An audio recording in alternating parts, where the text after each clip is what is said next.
Cooker थंड झाला आहे. इथे मी झाकण काढून बघणार आहे भात चांगला झाला आहे की नाही ते.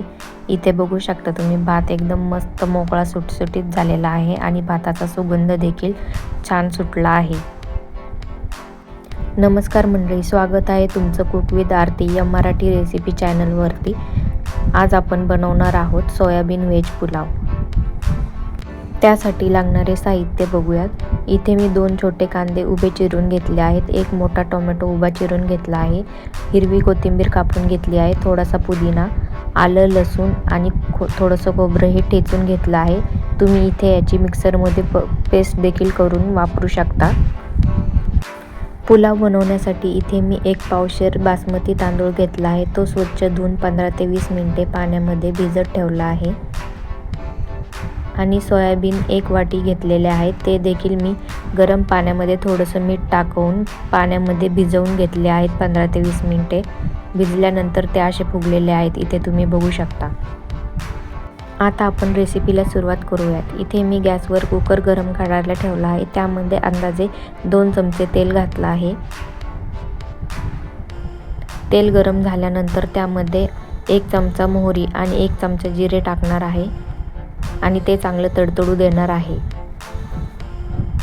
इथे मी हाताच्या अंदाजाने जिरे मोहरी टाकले आहेत. तुम्ही चमच्याचा देखील वापर करू शकता. जिरे मोहरी तडतडल्यानंतर त्यामध्ये टाकणार आहे ठेचलेले लसूण, खोबरे आणि आलं.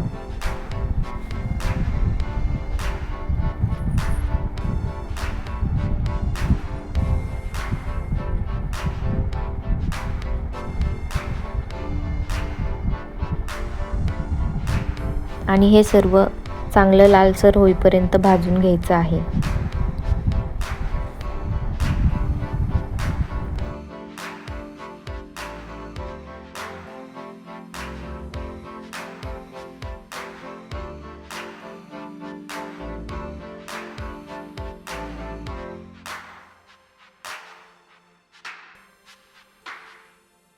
इथे बघू शकता तुम्ही लसूण खोबरं मी चांगलं लालसर होईपर्यंत भाजून घेतलं आहे.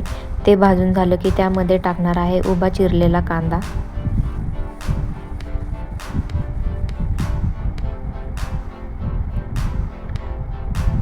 कांदा थोडासा परतून घेतला की त्यामध्ये लगेच टाकणार आहे उभा चिरलेला टोमॅटो आणि दोन्ही परतून घेणार आहे. कांदा टोमॅटो पटकन शिजण्यासाठी त्यामध्ये चवीपुरतं थोडंसं मीठ टाकणार आहे. मीठ टाकल्यामुळे कांदा आणि टोमॅटो पटकन परतल्या जातो. कांदा टोमॅटो परतून होईपर्यंत एका साईडला मी भातामध्ये टाकण्यासाठी गरम पाणी करून घेतलं आहे. कांदा टोमॅटो आपल्याला तेल सुटेपर्यंत चांगलं परतवून घ्यायचं आहे. सोयाबीन पुलाव हा डाएटवाल्यांसाठी बेस्ट असा ऑप्शन आहे. सोयाबीनमध्ये देखील भरपूर असे प्रोटीन्स असतात. इथे कांदा टोमॅटो परतत असताना तुम्ही यामध्ये खडे मसाल्यांचा देखील वापर करू शकता. मी इथे खडा मसाल्यांचा वापर केलेला नाही आहे.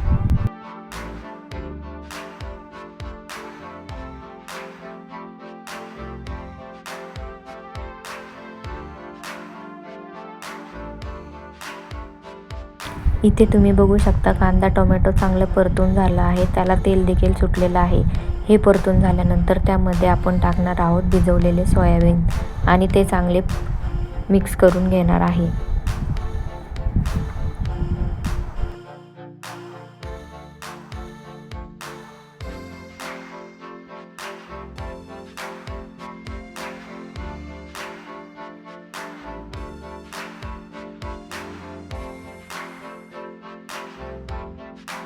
सोयाबीन परतत असताना त्यामध्ये मी अर्धा चमचा हळद, 1 चमचा धना पावडर आणि 1 चमचा गरम मसाला घेतला आहे. ते यामध्ये टाकणार आहे. या व्यतिरिक्त तुम्ही इतर कोणतेही मसाले यामध्ये वापरू शकता. इथे मी फक्त एवढेच मसाल्यांचा वापर केलेला आहे. ते टाकून झाल्यानंतर त्यामध्ये टाकून घेणार आहे भिजवलेले तांदूळ आणि चांगलं मिक्स करून घेणार आहे. 5 ते 7 मिनिटं आपल्याला हे तांदूळ चांगले परतवून घ्यायचे आहेत.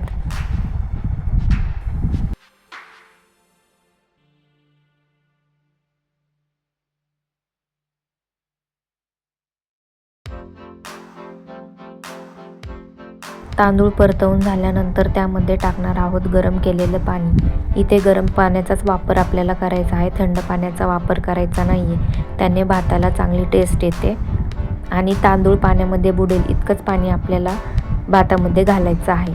जास्त पाणी घालायचं नाही आहे. जास्त पाणी घातल्यास भात एकदम चिकट होईल, मोकळा सुटसुटीत होणार नाही. पाणी घातल्यानंतर सर्व भात आपल्याला चांगला मिक्स करून घ्यायचा आहे. यामध्ये तुम्ही इतर कोणत्याही भाज्या ॲड करू शकता, परंतु इथे मी सोयाबीन पुलाव केला असल्यामुळे यामध्ये फक्त सोयाबीनचा वापर केलेला आहे आणि चवीपुरतं मीठ घालून चांगलं मिक्स करून घ्यायचं आहे.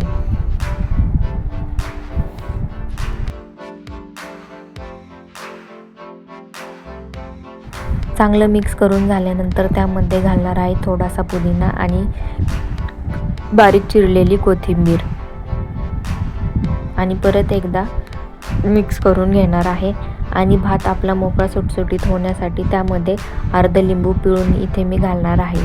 तुम्ही अर्ध लिंबू कापून तसंच देखील टाकलं तरी इथे चालू शकतं. इथे बघू शकता तुम्ही, सगळ्यात शेवटी मी भातामध्ये अर्ध लिंबू पिळून घेतलेलं आहे आणि ते चांगलं मिक्स करून घेणार आहे. आणि त्यानंतर कुकरचं झाकण लावून 2 शिट्ट्या आपल्याला इथे करून घ्यायच्या आहेत.